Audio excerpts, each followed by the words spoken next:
Okay, welcome back. So in this first video, I want to explain the difference between a short-term goal, which is the approach most people take with weight loss, and a long-term goal. Now, a short-term goal, as I've mentioned before, is like holding your breath under water. Even if you're way more disciplined, way stronger-willed than the average person, you're only going to be able to hold your breath for a period of time, and eventually you're going to have to come back up for air.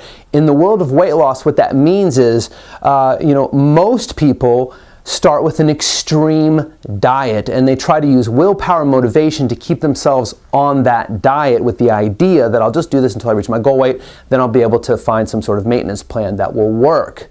And again, when you're using willpower and motivation as the strategy, they don't create any permanent or any lasting change at all. They're a temporary fix to get you over a hump, so to speak. So if it's the night before taxes are due, you got to finish up the paperwork and get it off in the mail, willpower and motivation can see you through. If it's just trying to hang in there, to the end of a race, willpower and motivation can help see you through, but they're not sustainable over a period of time.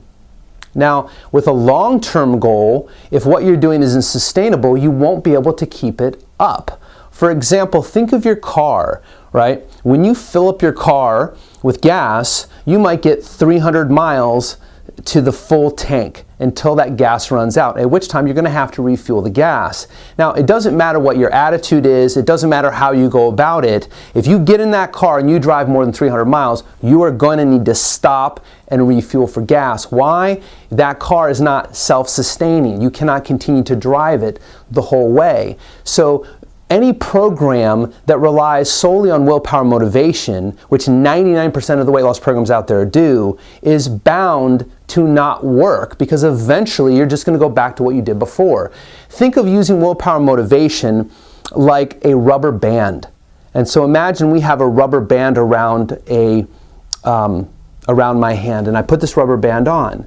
Well, right now, this is kind of my comfort zone. Think of this space as my comfort zone of what feels comfortable. Now, as I start a diet, particularly an extreme diet that causes restriction and saying no and eating less than I want while exercising more than I'm used to, and the more I do this, the more I'm stretching that rubber band away from where it naturally wants to rest. The further away I stretch it, the harder it becomes to hang in there and to keep going.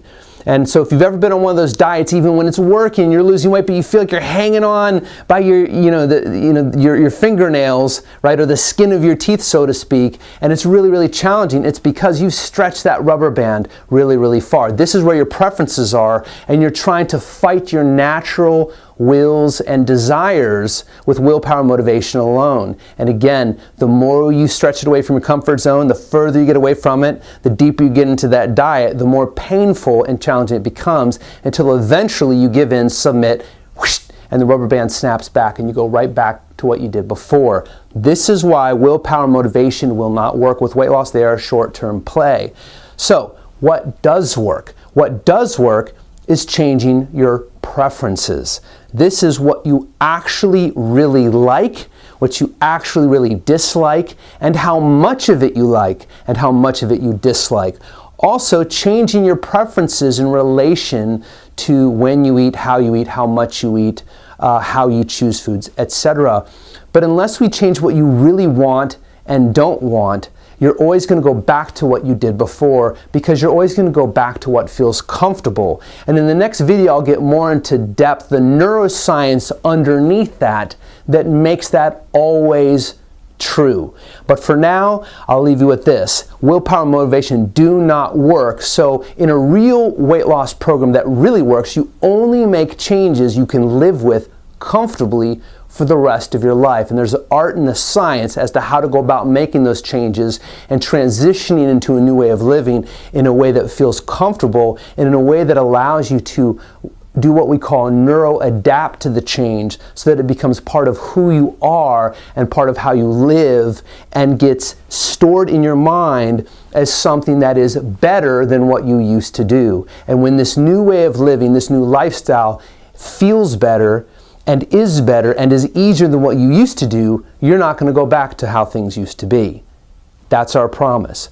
So stay tuned, we'll see you in the next video. And as always, if you have any questions, if you have comments, or if you'd like to just go ahead and book an evaluation to find out how the Ultimate Weight Loss Program can help you specifically, just go to the bottom of this page here or this email and find the contact information and reach out and schedule a free hypnosis evaluation with one of our licensed weight loss practitioners who's waiting there to help you. I'll see you in the next video.